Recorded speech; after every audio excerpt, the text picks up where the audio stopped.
Olá, pessoal! Estamos dando início a mais um episódio do Geoncast. Eu me chamo Valbert, sou estudante de medicina da Universidade Federal do Ceará e membro do GEON, Grupo de Educação e Estudos Oncológicos. E eu sou o Eric, também sou integrante do GEON e estudante de medicina da Universidade Federal do Ceará. E hoje nós contamos com a participação do nosso convidado, Dr. Rodrigo Escalante, para termos uma conversa sobre o câncer coloretal. Mas antes de começar a conversa sobre o tema de hoje, vamos apresentar nosso convidado. Dr. Rodrigo Escalante é graduado em medicina pela Universidade Federal de Uberlândia. Possui especialização em cirurgia geral e coloproctologia, concluindo residência nessas áreas na Faculdade de Medicina de Ribeirão Preto, da USP. Além disso, possui doutorado em medicina clínica cirúrgica, também pela USP de Ribeirão Preto. Atualmente, é docente do curso de Medicina da Universidade de Fortaleza e do Departamento de Cirurgia da Universidade Federal do Ceará. Bom, no episódio passado, conversamos um pouco com o Dr. Rodrigo sobre as características gerais e o rastreamento do câncer coloretal. Então, dando continuidade à nossa conversa, abordaremos hoje outros pontos importantes sobre essa neoplasia.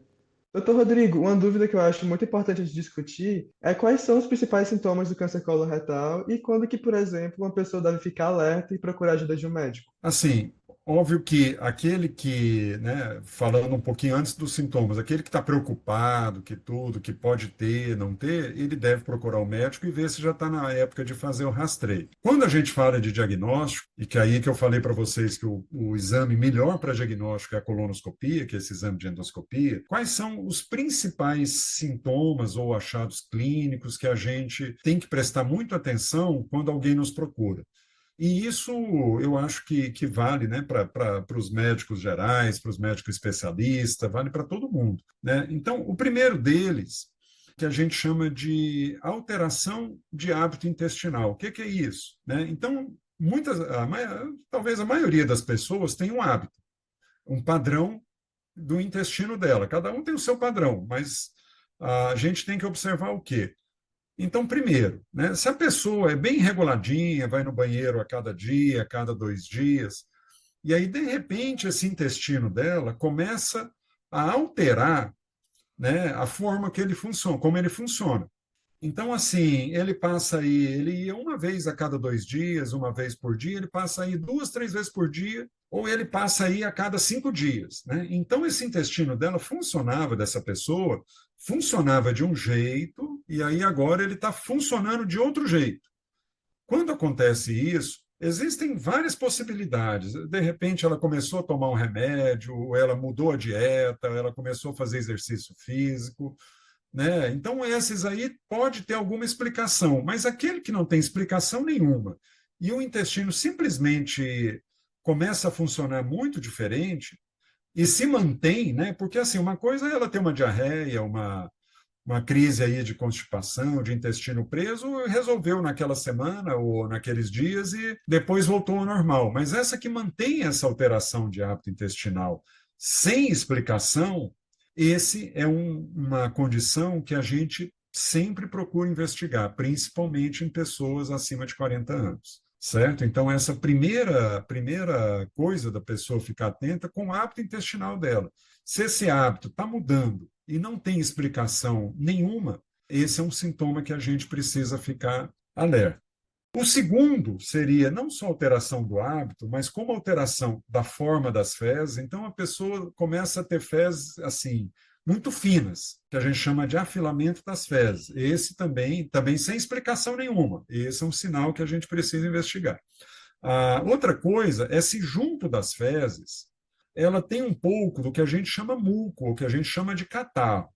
É normal ou é comum ter um pouquinho de catarro junto das fezes, principalmente para quem tem o intestino preso, e um catarro assim bem fluidozinho, parece quando a gente tem um resfriado, uma coriza, e em pequena quantidade. Esse catarro, ele não assusta a gente. Mas aquele que o catarro ele é cor de tijolo, tem resto de sangue junto do catarro, ou ele é, né, sangue mesmo, né, sangue junto das fezes, aí esses são também sintomas ou sinais de que a gente precisa investigar ou precisa entender o que diferente está acontecendo. Então, assim, basicamente, né, os principais são alteração de hábito intestinal e presença desse catarro ou de sangue junto das fezes. Fora isso, né, alguns outros que são gerais. Emagrecimento sem explicação pode ser um sintoma. Anemia sem explicação, pode ser que a pessoa está perdendo sangue pelo trato digestivo, né? E aí não só pode ser o intestino grosso, mas pode ser o estômago, por exemplo, também, né? Então, anemia sem explicação. E massa palpável no abdômen, principalmente do lado direito, né? Porque as lesões do lado direito, elas tendem a demorar mais, ter o efeito que a gente chama de massa palpável, perda de peso e anemia. Quando a gente vai agora para o lado mais esquerdo do intestino, para o lado mais final do intestino, aí a gente começa a ter os sintomas que eu falei, de alteração de hábito intestinal, presença de muco ou catarro ou sangue nas fezes, afilamento das fezes.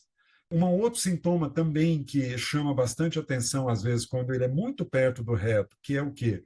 A pessoa começa a sentir vontade de evacuar, uma vontade muito grande, chega lá, não sai nada.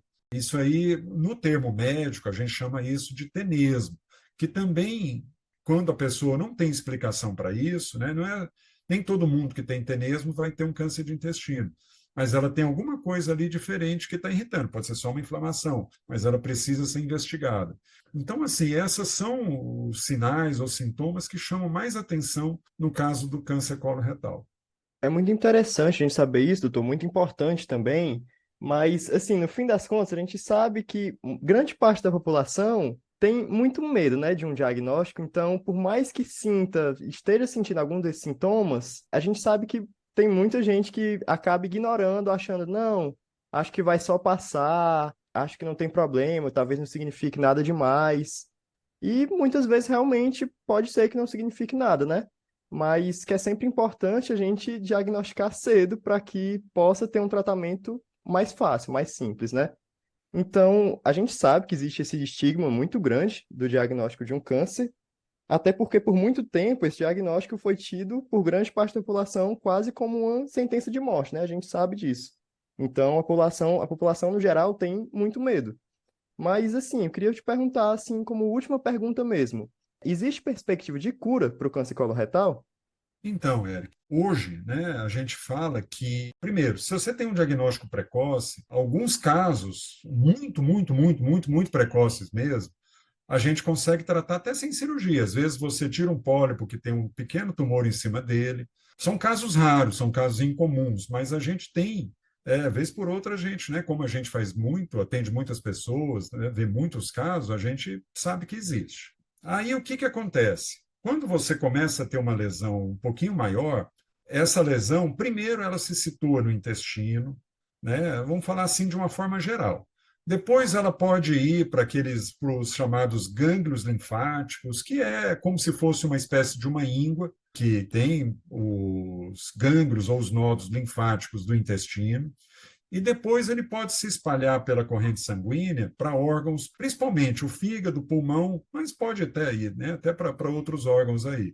Então, assim, quando a gente tem um tumor que ele é localizado exclusivamente no intestino, a chance de cura dele começa talvez em 70%. Quando a gente tem tumores que já saíram do intestino e que, por exemplo, foram para os gânglios ou para os linfonodos, essa chance de cura pode diminuir um pouquinho.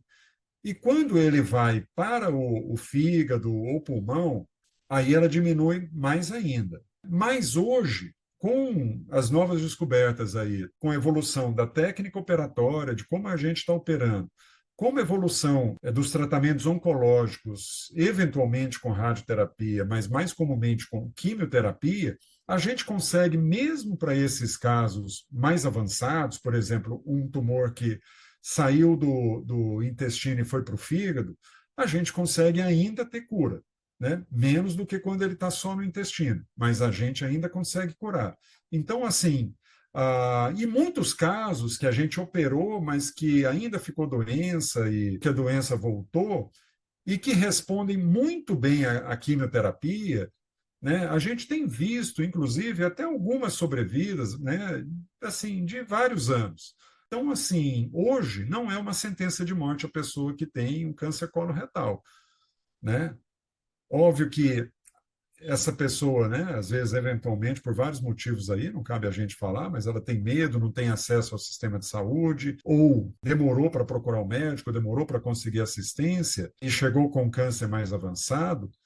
Mas, assim, mesmo esses casos mais avançados, a gente tem chance de cura. Então, assim, a mensagem é: não é uma sentença de morte. Quais são os tratamentos que a gente tem hoje? Aí depende muito, muito, muito mesmo o que a gente está tratando. Quando a gente tem esses tumores no intestino, sem ser o reto, a maioria deles a gente vai tratar com cirurgia.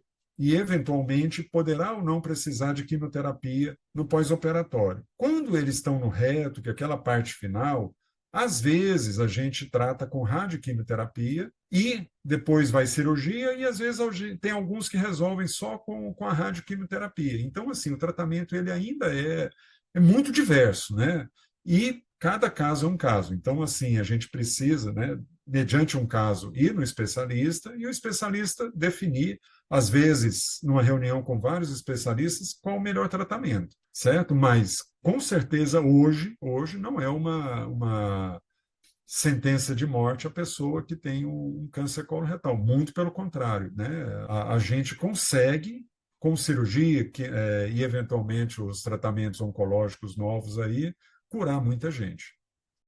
Bom, doutor Rodrigo, eu gostaria de agradecer muitíssimo a sua participação. Com certeza, com todo o seu conhecimento, ficou bem mais fácil a gente entender do que se trata o câncer coloretal. E esse é um dos objetivos do GEON e do nosso podcast: informar os nossos ouvintes sobre como se prevenir e quais são os principais sintomas para que eles consigam um diagnóstico precoce. E o mais importante de tudo é que é sempre salientar que o diagnóstico de câncer não representa o fim de uma vida, ele não é uma sentença de morte. Então, doutor Rodrigo, muito obrigado novamente pela sua maravilhosa contribuição. Ótimo, meninos. Foi muito bom aqui a conversa nossa.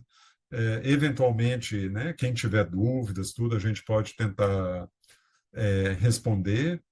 E espero que a gente ajude, né, chegue o maior número possível de pessoas e que a gente possa contribuir aí para ajudá-las. Boa noite a vocês e parabéns pelo trabalho.